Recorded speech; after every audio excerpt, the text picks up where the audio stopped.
Hey everyone, welcome back and happy Friday. All right, guys. Well, it looks like we have some Real Housewives of Miami to get into, and it seems like this is just like the gift that keeps on giving. It's like not going anywhere and it's not stopping. So, hey, who are we to try to stop it? I feel like we're just here for the ride, right? Am I wrong? I feel like I'm not.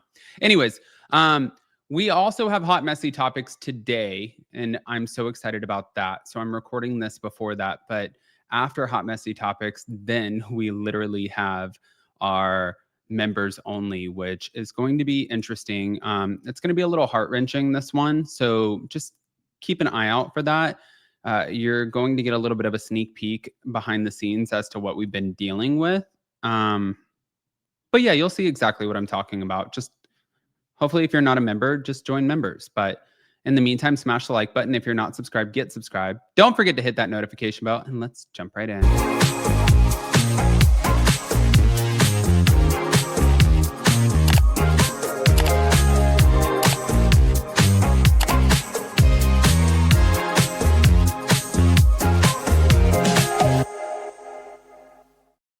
All right, guys. So I don't know if you saw this, but Julia Lemigova is firing back at Adriana de Moura, saying that she wraps the truth in a bunch of lies. Okay. She issued a response to Adriana de Moura's prior accusations and public narrative. Specifically, she claimed that Adriana wraps the truth in a bunch of lies, and Julia accused Adriana of controlling various aspects of her life, including friendships within the cast of The Real Housewives of Miami. Now, she alleged that Adriana made her feel like a puppet from the start, dictating who she could be friends with and how she should behave. But Julia also disclosed that her decision not to go public, or to go public in this instance, with the claims about Adriana stemmed from feeling like she was muzzled. And she felt like she was blackmailed by Adriana. Now, one of the key flashpoints was when Julia revealed a one-night stand between her and Adriana during a previous cast trip. And Adriana disputes the extent of that, claiming it was only a kiss. But Julia also admitted telling her spouse, tennis legend Martina Navratilova, in advance about her decision to reveal the truth publicly, even though Martina cried when Julia said that she would. And Julia suggested that the reason for Adriana's anger and vendetta was that Julia refused to remain silent and instead exposed the dynamic between them. So, all in all, I feel like the underlying feud is Adriana's claim that Julia used her daughters and weaponized sexuality, which was a claim that Julia strongly denies and turns around on Adriana's credibility. This one, to me, it was interesting.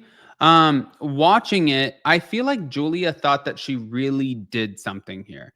I think that Julia was like, "Can I tell you something, Andy? Do you want to know really why we are in the place that we're in?" And we were like, "Yeah, my God, we all want to know. Like, what the fuck? What is the reason?" And she was like, "Well, the reason that we're in the place that we're in is because you guys might not know about this, but when we were in the Hamptons, Adriana and I slept together." What? And then she didn't just detail that. She went into further detail about how when they were at the Versace mansion, I believe it was for Alexis's birthday, but don't quote me on that, that there was more that happened behind the scenes. I am so confused. So confused. But hold on. Speaking of Julia, then there was this.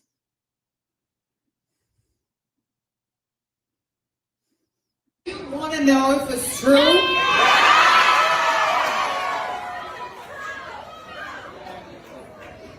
Yes. Second one. Do you want to know if it happened while I was married to Martina? Yes. No. That's all I have to say for now. No, no, and no. Wait, one more thing. Well done. No, Adriana, she takes a piece of the truth and then she wraps it in a bunch of lies. No, I did not give the Asian nutrition a coffee maker. No.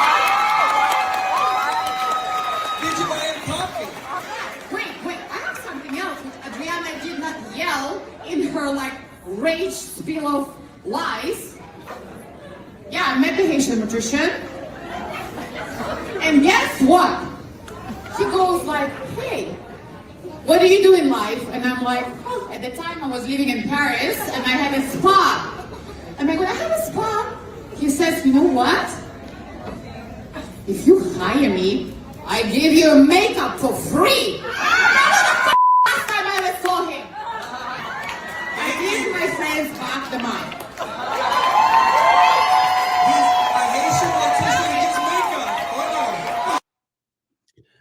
Okay, so she's not saying that the Adriana thing didn't happen while she was married. She's saying that the Haitian mortician thing happened while she was not married. Okay. Well, that's good to know and clear up. I still kind of wonder, I feel bad for Martina in this whole instance, but it doesn't stop there, you guys. Literally, it just keeps going, and we're about to just share more of it. Here we go. Arc of your relationship with Alexia, because when you were on Miami in the early days, Alexia was much more of a side character. For me, I always said she had two faces. You know, when I was selling my skincare cream, I'm like, I can sell her double because she's got two faces. And for me, the final straw with her, in addition to the conniving and the lying and the backstabbing and the rest of that she does with her sidekick over there, was when they outed Herman. There is no going back from that. You don't do that to somebody that supported you and your two kids because your husband was in jail, and then they're 6 feet under and can't defend themselves, and you use it as a storyline.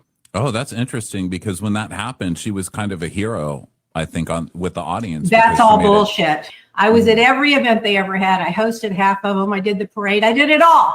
And all those years, I never saw her one thing, ever. She was never at one thing. Well, we saw her at a gay pride, but in this version of the show, and she was a little problematic, actually. Well, when she outed Herman, they had to paint her as a friend to the gay community, or it would have made her look like who she is, somebody that outed a gay husband that she knew was gay all along. So she did know he was gay all along? Yeah. What cast member put some kind of a Santeria curse on you or something? Oh, that was Marisol. So I was at the opening of the SLS Hotel. Okay, so it's funny that Anna said, interesting how no one picked up these clips of Lea Black on Watch What Crappens, one of the biggest Bravo podcasts out there. Turns out it didn't just slip through the cracks. Multiple bloggers admit that they were asked not to post. Any guesses who's working overtime on PR damage control? Manipulation level is expert. Oi. All right, guys, I want to hear what your thoughts are. Pop off in the comment section. If you're not subscribed, get subscribed. And don't forget to hit that notification bell. This one's going to be interesting. Love you guys. Bye.